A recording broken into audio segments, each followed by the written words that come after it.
Fala, senhores! Tudo bem? Sejam bem-vindos. Professor Dorival Conte Júnior, Língua Portuguesa, minha disciplina aqui no Vencendo Concursos. Para quem não me conhece ainda, bom, com certeza vocês já devem estar sabendo da publicação desse edital de São José dos Campos, um concurso para técnico legislativo aí da Câmara, né, de São José dos Campos.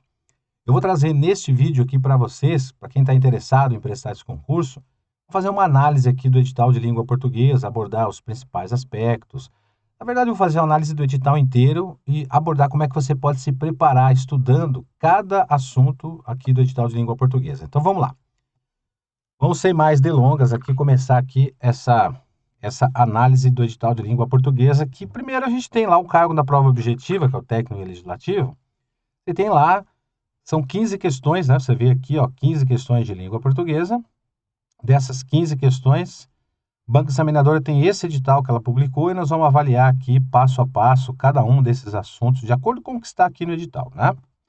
Bom, primeiro passo, interpretação textual. Então, lógico que vocês terão textos, né? Vocês terão textos aí informativos, textos diversos, que podem ser de revistas, etc. Então, primeiro passo aqui, textos, né? Lógico, você pode ter um texto, normalmente um texto ou dois, às vezes aparece dessa forma, às vezes aparece dessa forma, não importa, tá? O importante é que você vai ter um texto, né?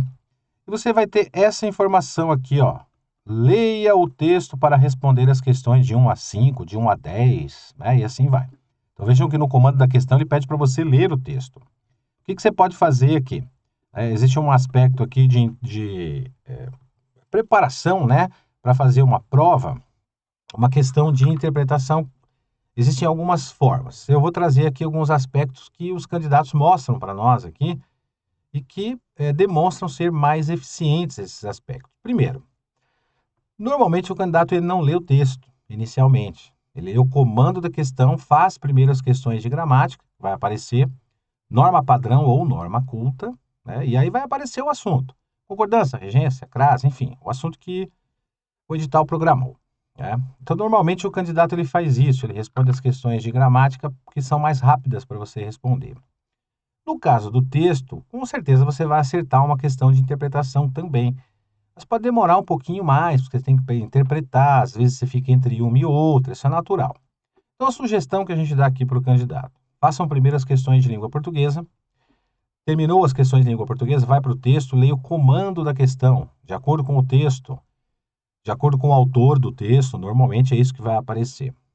Existe sempre uma palavra-chave no comando da questão. Essa palavra-chave, ela pode aparecer exatamente como está no comando da questão no texto, ou ela pode aparecer por meio de um sinônimo.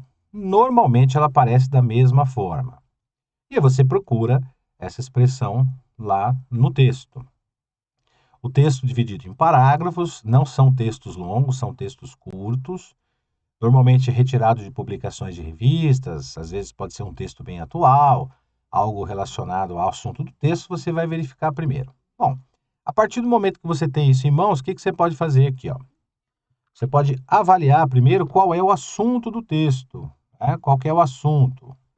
Então, primeiro, isso é importante saber, o texto ele é uma informação, né? O texto ele é uma pesquisa, né? Pode ser uma pesquisa, ou qualquer outro aspecto, né? O assunto do texto é importante você avaliar. Há casos em que é legal você fazer o seguinte, você pegar cada parágrafo, né? E você lá no seu rascunho, você fazer um resumo desse parágrafo, né?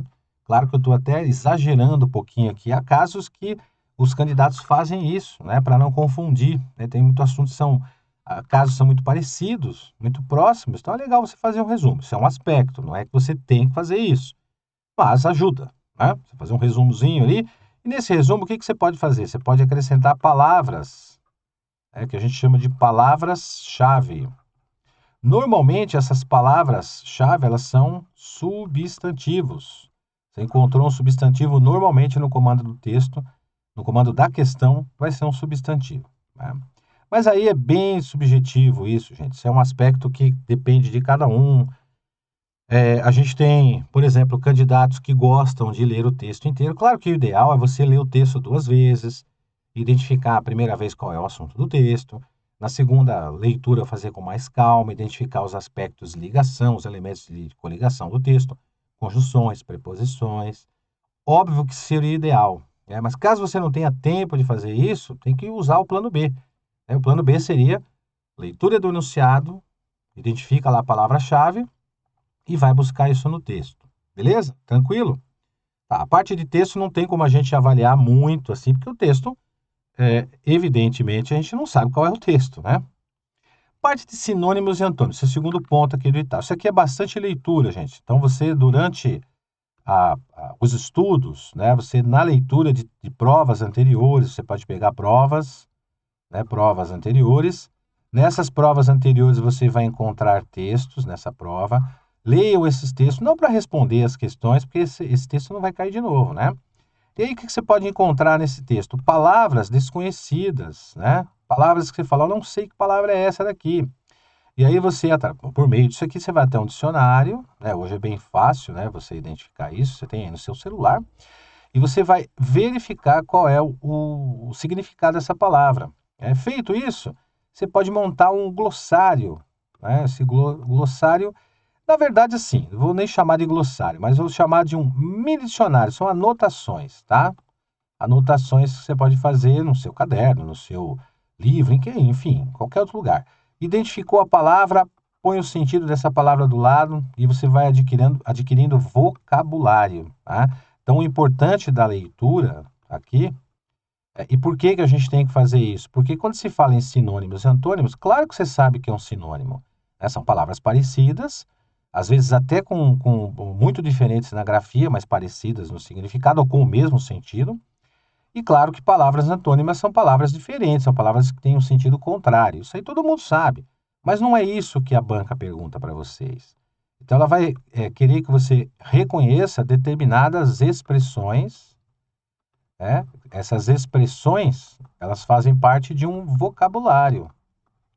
Então, para você aumentar o seu vocabulário, tudo isso tem que ser por meio de leitura. Tá certo? É dessa forma que a gente estuda essa parte aqui, não dá para a gente decorar dicionário, né? Sentido próprio, sentido figurado, talvez seja aí a parte da gramática mais simples, né? Então, no sentido próprio aqui, ele também é chamado de sentido denotativo. Esse sentido denotativo é o chamado sentido original da palavra. Esse sentido denotativo, normalmente ele não precisa de contexto, é sem contexto. Tudo bem? Então, por exemplo, se você pensar na palavra janela, né? O que você vai imaginar aqui? Certamente você vai imaginar um objeto, né? Mas se eu faço uma frase assim, ele abriu as janelas da sua vida, com certeza essa palavra janela, ela já muda o significado para você, porque ela passa a ter um sentido figurado. Palavrinha-chave do sentido figurado, que é o que normalmente a banca faz, é o sentido conotativo, tá? Conotativo aqui é a palavra-chave. Ele é considerado um sentido emprestado da norma própria, né? Do sentido próprio, sentido original do dicionário. Normalmente a VUNESP faz esse tipo, ou normalmente as bancas examinadoras, não necessariamente só uma, mas normalmente as bancas fazem esse tipo de comentário numa questão que é o sentido figurado. Então vamos lá, pode aparecer assim para vocês, ó, sentido próprio, sentido denotativo, tá? Denotativo. Opa, vamos escrever aqui de novo. Essa palavra aqui, ó, denotativo, às vezes aparece numa prova, tá? Ó, denotativo. É o sentido original. E o sentido figurado pode aparecer no comando da questão conotativo, tá? Então fiquem ligados nessas duas expressões aqui. Então é um assunto bem simples, bem tranquilo, com certeza você vai fazer a questão de boa. Parte de pontuação é o seguinte, pessoal. E algumas palavras-chave que você tem que conhecer em pontuação. Primeiro, eu preciso saber oração na ordem direta. Né? O que é uma oração na ordem direta? A gente vai ter um sujeito. Né? Esse sujeito ele vem acompanhado de um verbo ou de uma locução verbal. E esse verbo vem acompanhado de um complemento. Isso é uma oração na ordem direta. A oração na ordem direta não se separa o sujeito do verbo e o verbo do seu complemento. Essa é a regra de número 0. Tá? Sabendo essa regra, você pode fazer uma questão por eliminação. Segundo passo. segundo passo é identificar algumas palavras-chave de pontuação. Por exemplo, conjunções. Tá? Por quê? Porque nós temos as conjunções coordenativas que têm um critério de vírgula específico. E temos as conjunções subordinativas que têm um outro critério de pontuação específico. Tá? Então, eu não vou entrar aqui na matéria especificamente, porque como é análise de edital, né, a matéria a gente tem nas nossas aulas, tem lá nas aulas completas, tá? Mas é uma palavra-chave. Então, quando você for estudar conjunção, pensa no seguinte, ó, a conjunção você vai estudar o sentido dela, que é algo que a banca vai perguntar para você. Isso tem muito a ver com a parte de pontuação. Por quê? Existem conjunções nas orações coordenadas que a vírgula é obrigatória, e existem conjunções que a vírgula é facultativa, existem conjunções que a vírgula é proibida. Na questão da subordinada, a mesma coisa. Então, você tem conjunção como uma palavra-chave. Tá? Outra palavra-chave de pontuação são os chamados pronomes relativos. Tudo bem? Pronomes relativos, o que eles fazem? Eles introduzem o que a gramática chama de oração subordinada adjetiva. E essa oração subordinada adjetiva, ela tem sentidos diferentes, são dois.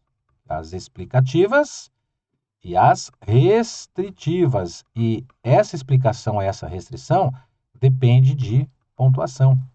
Então, se essa oração estiver, por exemplo, intercalada no meio de um período, há casos em que duas vírgulas são obrigatórias, ou travessões, né? Ou também os parênteses. Então, pronome relativo faz parte de uma palavra-chave de pontuação. Então, estudou pronome relativo? Presta atenção em relação à pontuação. Isso nas nossas aulas eu comento, né? Eu faço isso nas aulas de português, eu comento isso. Outra coisa que pode cair também é o ponto e vírgula, né? Ponto e vírgula, vocês vão ver que tem a ver com conjunção também. Normalmente o ponto e vírgula ele fica no lugar de uma conjunção adversativa. Né? Fui à praia, ponto e vírgula, estava chovendo. Né? Fui à praia, tiro esse ponto e vírgula, coloco um mas, né? Mas estava chovendo. Então, ponto e vírgula também tem a ver com conjunção, faz parte da pontuação. Dois pontos normalmente tem a ver com explicação. Tá? Então, o que eu quero dizer para vocês aqui é o seguinte, né? Nós temos aqui as vírgulas, né, que fazem parte da pontuação. Temos os travessões, também nas orações subordinadas, né? Nas orações intercaladas. Temos os parênteses, né, também seus pontos principais. Então, vírgulas, travessões ou parênteses, temos aí o ponto e vírgula também, né? Ponto e vírgula também avaliado. E temos dois pontos, tá? Então, esses são os pontos principais aqui da parte de pontuação. E a gente estuda isso, repito, nas nossas aulas a gente tem isso de uma forma bem explicadinha, tá bom? Classe de palavras são divididas em duas. Aqui é a análise morfológica, né? A morfologia. Morfologia é o estudo de palavras no contexto separadamente. Então, a gente tem a classe de palavras ou classes gramaticais chamadas de variáveis. Né? As variáveis nós vamos ter lá substantivo, adjetivo, pronome, artigo, numeral. Variáveis porque mudam, né? E invariáveis. Invariáveis são aquelas que não mudam. Conjunções, preposições, interjeições. Então, muita gente me pergunta sobre essa classe de palavras, o que a gente tem que estudar em classe de palavras, é saber identificar isso dentro de um contexto, sempre dentro de um contexto. Nas nossas aulas a gente traz isso. Como é que você identifica um substantivo, um adjetivo, para que serve, né? Um pronome, tudo isso dentro de um contexto, dentro de exemplos, com questões de provas anteriores. A gente sempre coloca isso para você ter acesso a essas informações tal qual ou tais quais elas são questionadas numa prova de concurso. Tá? Então, classe de palavras tem a ver com variação e invariação. E olha só, detalhe, classe de palavras variáveis, artigos, adjetivos, pronomes, numerais, substantivos, verbos, tem a ver com concordância também. Então, presta só atenção. Quando você estuda classes de palavras, você ao mesmo tempo já começa a identificar algumas situações de concordância, tanto concordância verbal quanto concordância nominal. E na parte das classes invariáveis, Nós temos, por exemplo, preposição, que tem a ver com regência, né? Temos as conjunções, que tem a ver com sentido, advérbios, que tem a ver com sentido também, com circunstância. Então, são assuntos que, quando a banca examinadora coloca classes de palavras, a gente tem que saber identificar essas classes de palavras dentro de um contexto, até porque tem a ver com concordância também. Nossas aulas a gente tem isso de forma bem explicada, bem detalhada. Tá? Bom, concordância verbal ou nominal, aqui eu sempre chamo a atenção dos candidatos para, inicialmente, no caso da concordância verbal principalmente, estudarmos inicialmente aqui, tanto que eu começo as aulas dessa forma, né? Nos verbos chamados impessoais, né? Com certeza você já viu esse verbo pessoal, você conhece o verbo haver, né? O verbo fazer no sentido de tempo. Esses dois são os principais. Esses verbos sempre estarão no singular, né? Eles nunca têm uma terceira pessoa do plural. E depois, naturalmente, os chamados verbos pessoais, que configura aqui o restante, a maioria. Esses verbos pessoais aqui, eles têm a ver com uma expressão chamada núcleo do sujeito, tá? Então, o verbo pessoal, ele concorda com esse elemento aqui. E olha só que interessante, ele é um substantivo ou uma palavra com essa função, com essa classificação. E é um substantivo que não vai receber preposição antes, né? Então, todo o núcleo do sujeito não tem preposição antes. Então, começamos pela concordância verbal aí, a parte de verbos impessoais, tá? Depois, aquelas concordâncias específicas, por exemplo, concordância com porcentagem, né? Isso cai bastante em prova. Concordância com sujeitos partitivos, né? A maioria de, grande parte de, né? Grande número de. São aquelas notinhas de rodapé, né? Que a gente chama. Esses são os principais, fundamentais, tá? Na concordância nominal aqui, ó, tem a ver com nome. Nome tem a ver com classe de palavras. Nome substantivo é o cara que manda na concordância nominal. E aí os artigos, os adjetivos, os pronomes e os numerais, eles concordam com esse menino aqui, ó, com o substantivo, em número e em gênero. E normalmente as provas costumam colocar aquelas questõezinhas assim, envolvendo adjetivos terminados em ido, né, ou ada, ou idos, ou adas, né? Por exemplo, proibido, proibida, proibidos, proibidas, né? Ou terminado em ado, né? Encontrado, encontrados, né? Ou terminado em ada, encontrado ou encontradas. Normalmente esses adjetivos aqui são os que mais caem nas provas em concordância nominal. E claro, aquelas concordâncias específicas que a gente aborda durante as nossas aulas. Regência, eu sempre atribuo essa matéria aqui, pessoal.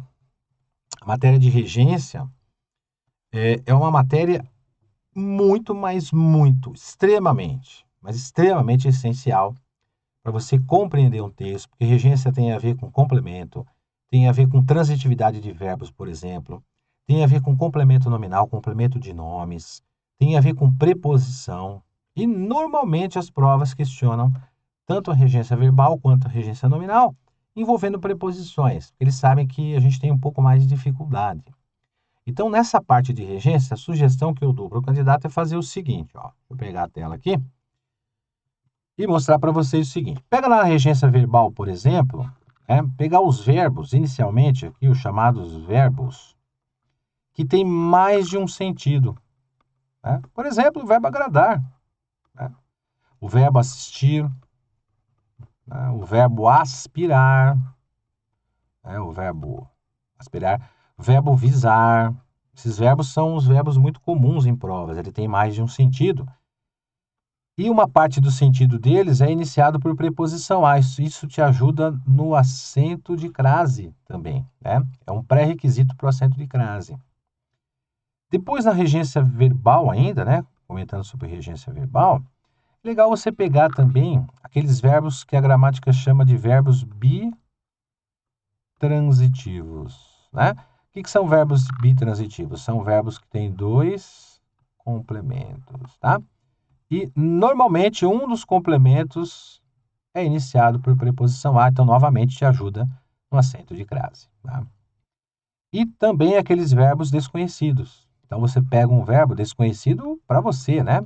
Então é bem subjetivo isso. Você pega um verbo, por exemplo, que você não conhece, são chamados, que nós chamamos de verbos desconhecidos. Né? Desconhecidos, não é que os verbos são desconhecidos por um número grande de pessoas, mas é desconhecido pelo candidato.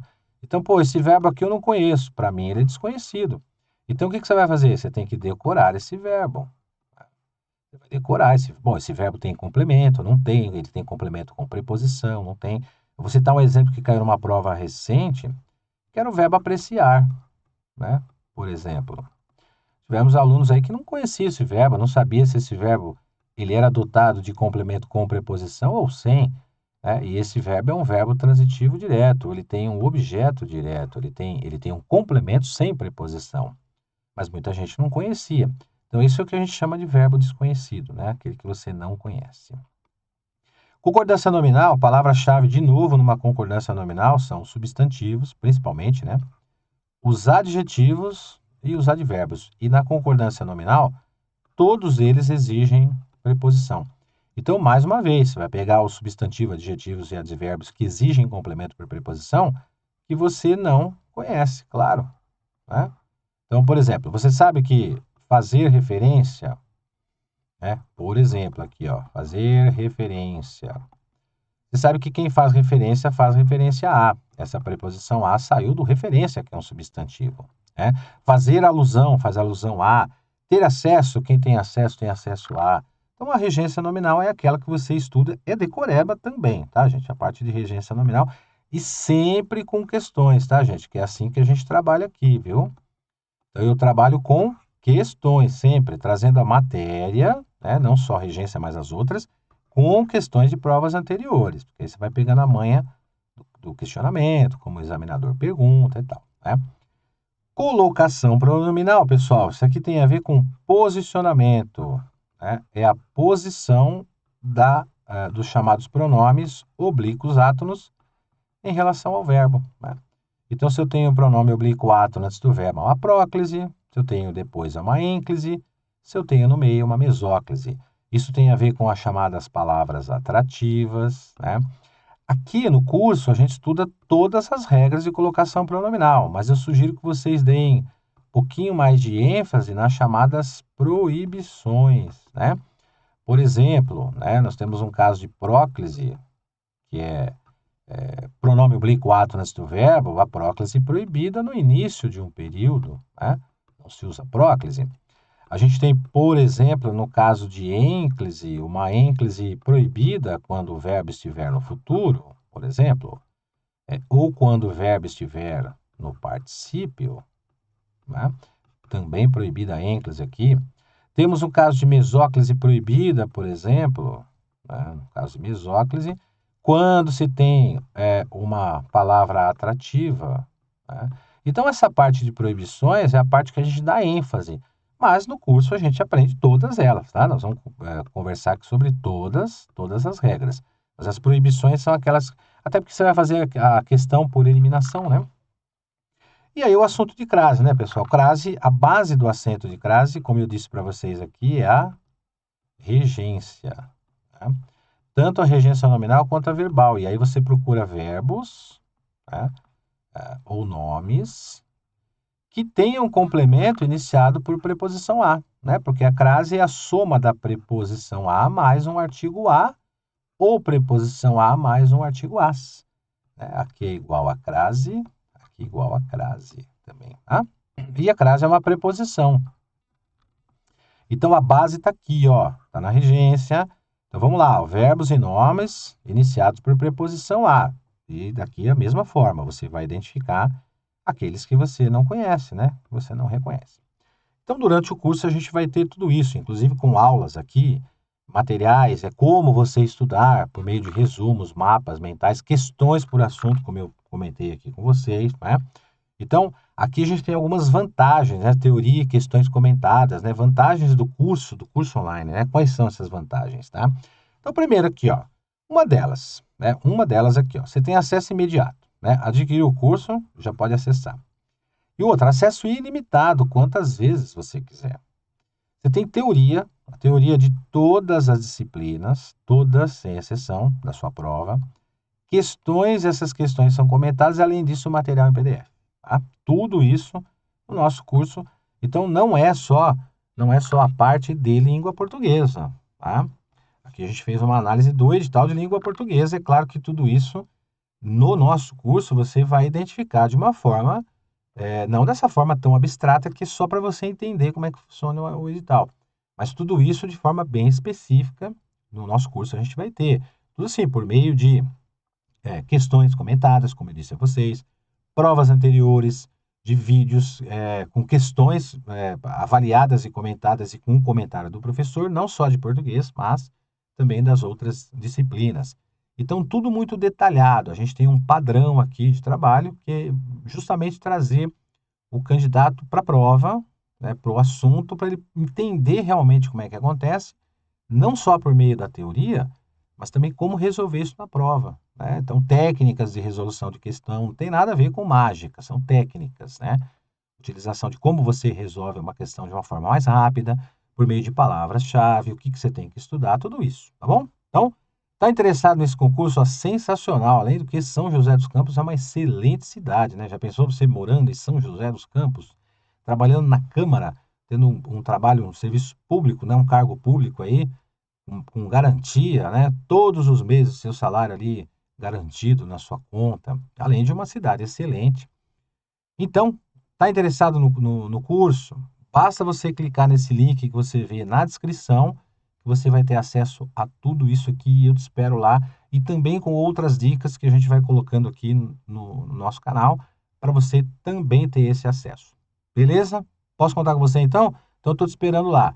Vai no link aqui abaixo, clica, acessa lá no nossa plataforma, você vai ter acesso imediato. Fez a matrícula, imediatamente você tem acesso com vídeos, com material, por onde você quiser iniciar.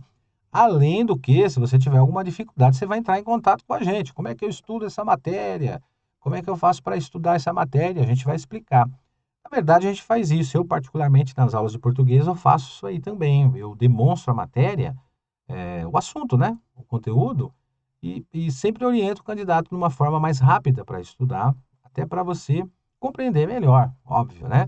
A gente sabe que português é uma matéria bem complexa, mas vocês vão ver que com as explicações e o treinamento dá para chegar lá. Estou esperando aqui então, clica no link abaixo, adquira o curso e a gente vai se ver lá. Grande abraço para você, obrigado pela sua atenção. E olha lá, hein? São José dos Campos, hein? Que baita cargo para você, hein? Técnico legislativo. Tranquilidade, cidade do interior, tranquila, qualidade de vida. Então vamos lá. Estou te esperando aqui, ó. Grande abraço para você, até a próxima e até as nossas aulas. Valeu!